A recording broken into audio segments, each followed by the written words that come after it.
Assalamualaikum warahmatullahi wabarakatuh. Perkenalkan, nama saya Muhammad Ansori dari UPTD SPF SDN Kretek 3 Taman Krocok. Pada saat ini saya akan menjelaskan tentang pengertian perkembangan fisik. Artinya, kalau kita sudah membaca tentang perkembangan fisik ini,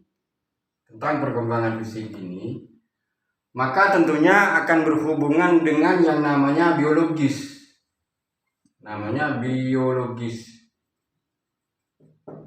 Kenapa bisa berhubungan dengan biologis? Karena kemampuan skill seseorang ditentukan oleh biologis. Seperti yang disampaikan oleh Kuhlen di 2012 ini, ada 4 aspek yang berhubungan dengan biologis ini. Ada 4 aspek. Apa saja yang 4 aspek itu? Yang pertama saraf. Yang pertama adalah saraf. Ini yang pertama. Jadi kalau saraf ini sehat, tentunya hubungannya dengan biologis yang sehat. Yang kedua ditentukan oleh otot. Kenapa? Jadi perkembangan biologis ini selain dari saraf yang sudah terbentuk, maka yang kedua ini adalah pembentukan otot. Setelah pembentukan otot sudah sempurna di otot, maka yang ketiga ini adalah kelenjar.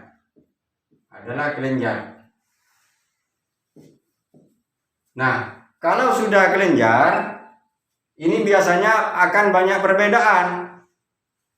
Kelenjar yang sudah terbentuk dari biologis ini, selain daripada otot ini ada kelenjar, ini akan banyak perubahan.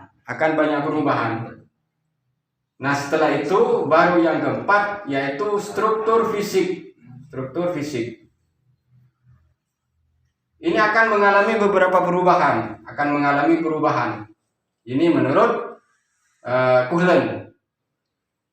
Nah, setelah itu, maka di fase yang kedua adalah motorik. Motorik ini akan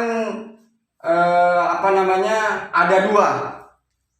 Motorik ini ada dua. Yang pertama adalah motorik yang halus. Meliputi apa saja yang motorik halus?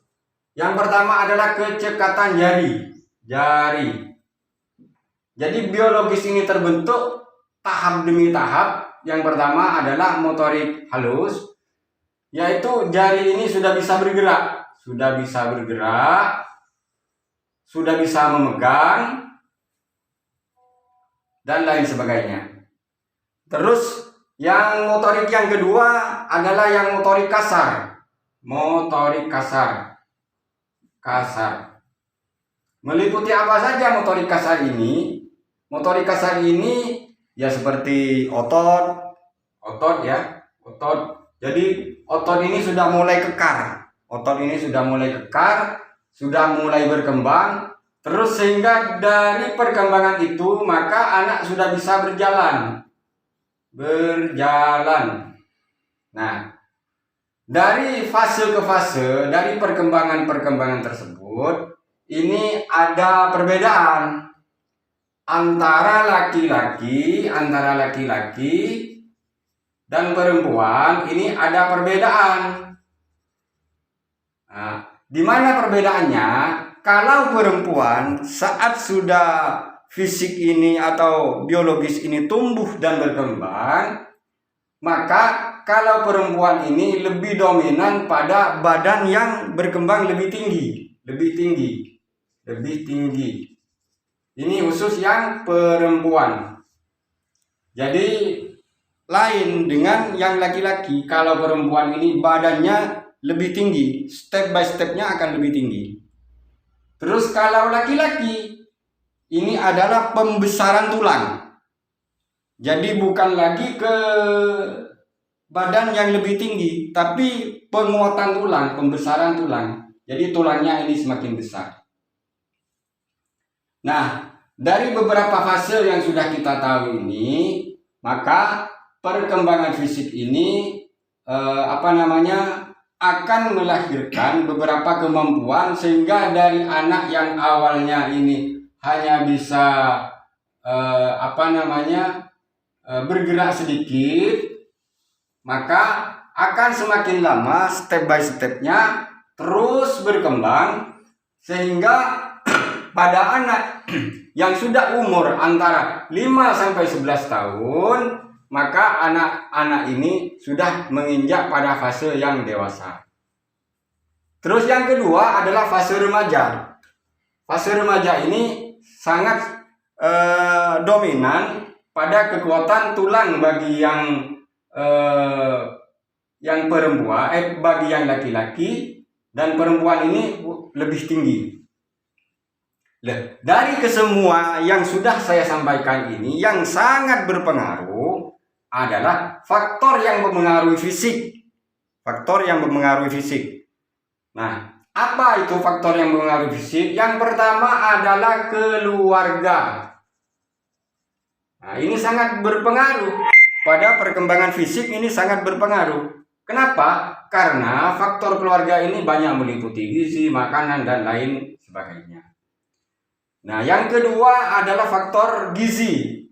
Nah, makanya pemerintah sudah memberikan panduan untuk anak yang kurang gizi dibantu oleh pemerintah. Oleh karena itu, maka pada perkembangan untuk lebih baik, maka gizi ini harus diperhatikan. Agar apa? Agar perkembangan anak lebih maksimal, lebih bagus. Karena step by stepnya ini juga sangat mempengaruhi di gizi ini. Nah, oleh karena itu kita sebagai guru harus sudah tahu bahwa perkembangan fisik ini dimulai dari awal sampai akhir ini sangat banyak pengaruhnya.